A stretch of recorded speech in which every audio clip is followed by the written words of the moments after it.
Noakhali সুবর্ণচরে dengue প্রতিরোধে সচেতনতামূলক camping ও সচেতনতা বিষয়ে শিক্ষার্থীদের নিয়ে সেমিনার অনুষ্ঠিত হয়েছে। বুধবার দুপুরে সুবর্ণচরে শহীদ জয়নাল আবেদীন সরকারি মডেল উচ্চ বিদ্যালয়ে ক্যাম্পিংয়ের আয়োজন করে বসুন্ধরা শুভ সংঘ। নোয়াখালী প্রতিনিধি জানান, বসুন্ধরা শুভ সংঘের নোয়াখালী জেলা সাধারণ সম্পাদক মুজাহিদুল ইসলাম সোহেলের সঞ্চালনায় এবং শহীদ জয়নাল আবেদীন সরকারি মডেল উচ্চ বিদ্যালয়ের প্রধান শিক্ষক কাজী নজরুল ইসলামের সভাপতিত্বে অনুষ্ঠানে প্রধান অতিথির বক্তব্য রাখেন সুবর্ণচর উপজেলা নির্বাহী অফিসার আল আমিন সরকার। বিশেষ অতিথি ছিলেন উপন্যাসের উপজেলা স্বাস্থ্য কমপ্লেক্সের চিকিৎসা প্রযুক্তিবিদ ইয়াসিন আরাফাত, বসুন্ধরা শুভ সংঘের উপদেষ্টা ও নিউজ 24 টেলিভিশন ও বাংলাদেশ প্রতিদিনের জেলা প্রতিনিধি আকবর হোসেন সোহাগ। অনুষ্ঠানে বিদ্যালয়ের 2 শতাধিক শিক্ষার্থী অংশগ্রহণ করেন। এতে আরও উপস্থিত ছিলেন শিক্ষক হুমায়ুন কবির, সাংবাদিক লিটন চন্দ্র দাস, ইমাম উদ্দিন সুমন, আব্দুল বারি বাবলু, হানিফ মাহমুদ, আরিফুর রহমান সহ নেতৃস্থানীয় ব্যক্তিবর্গ। বক্তারা ডেঙ্গু প্রতিরোধে সবাইকে বাড়ির আঙিনা পরিষ্কার, ডেঙ্গু আক্রান্ত রোগীকে সেবা, ডেঙ্গু থেকে বাঁচার উপায়, চিকিৎসা সহ নানা বিষয়ে আলোচনা করেন। পরে শিক্ষার্থীরাও তাদের মতামত প্রকাশ করেন।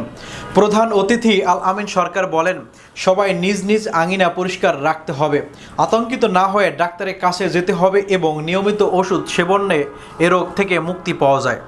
সুতরাং এটাতে কিন্তু আমাদের যথেষ্ট পরিমাণ সচেতন হতে হবে। এটা কিন্তু আমরা সবাই হতে পারি, ঠিক কিনা? আমরা কিন্তু চাইলেই আমার বাড়ির আশেপাশে জমানো পরিত্যক্ত জায়গায় জমে থাকা পানি আমরা পরিষ্কার রাখতে পারি। এখন শীতকাল, তাই না? এখন বৃষ্টি হচ্ছে না, কিন্তু আমার বাড়ির আশেপাশে চারপাশ পরিষ্কার থাকে, পানি যেন জমে না থাকে। যেখানে কিন্তু ডেঙ্গু মশা, বাহক মশা, এডিস মশা, সেটা কর্মকর্তাকে বেশি করে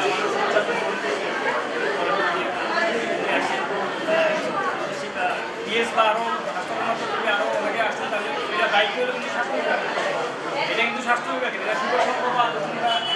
তারপরে কিন্তু আমি মনে করি যে প্রত্যেকটা মানুষ আমরা নিজেদেরকে সচেতন করার জন্য সবচেয়ে ইমার্জেন্সি পয়েন্ট।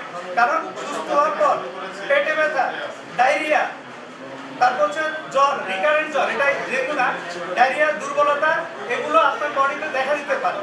সাথে সাথে দেরি না করে নিকটস্থ স্বাস্থ্য কেন্দ্রে আপনাদেরকে যোগাযোগ করার জন্য অনুরোধ করা যাচ্ছে। পাশাপাশি আপনারা আপনাদের বাড়িতে মা বোন এবং আপনাদের বন্ধু বান্ধবদের এই সকল বিষয়ে জনসচেতনতা সৃষ্টি করে আপনারা যে জেন জেড এবং আপনারা যে এই প্রজন্ম যে আলোর মশা, সেটা আপনারা গণসচেতনতা সৃষ্টির মাধ্যমে ইনশাল্লাহ আমি মনে করি জনগণের যে স্বাস্থ্যসেবা, সঠিক স্বাস্থ্যসেবা পেরিফেরাল পর্যায়ে আপনারা পৌঁছে দিচ্ছেন।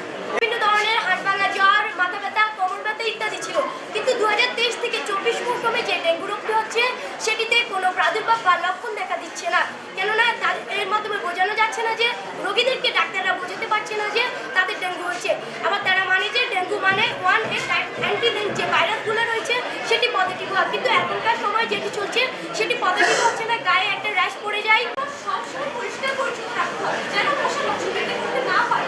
রাতে ঘুমানোর আগে মশারি ব্যবহার করতে হবে।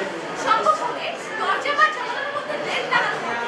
ছোট শিশুদেরকে ডেঙ্গু মশা থেকে রেহাই পাওয়ার জন্য ফুল প্যান্ট, লম্বা হাত তোলা জামা, বিভিন্ন লোশন, রেফ্লেক্ট স্প্রে ইত্যাদি ব্যবহার করতে হবে। বাড়ির আশপাশ পরিষ্কার পরিচ্ছন্ন রাখতে হবে এবং রাস্তাঘাটের আশেপাশে সৌন্দর্য বর্ধনের জন্য যে সকল গাছগুলো লাগানো হয়েছে সেগুলোর নিচে যেন পানি জমে না থাকে তাও লক্ষ্য রাখতে হবে।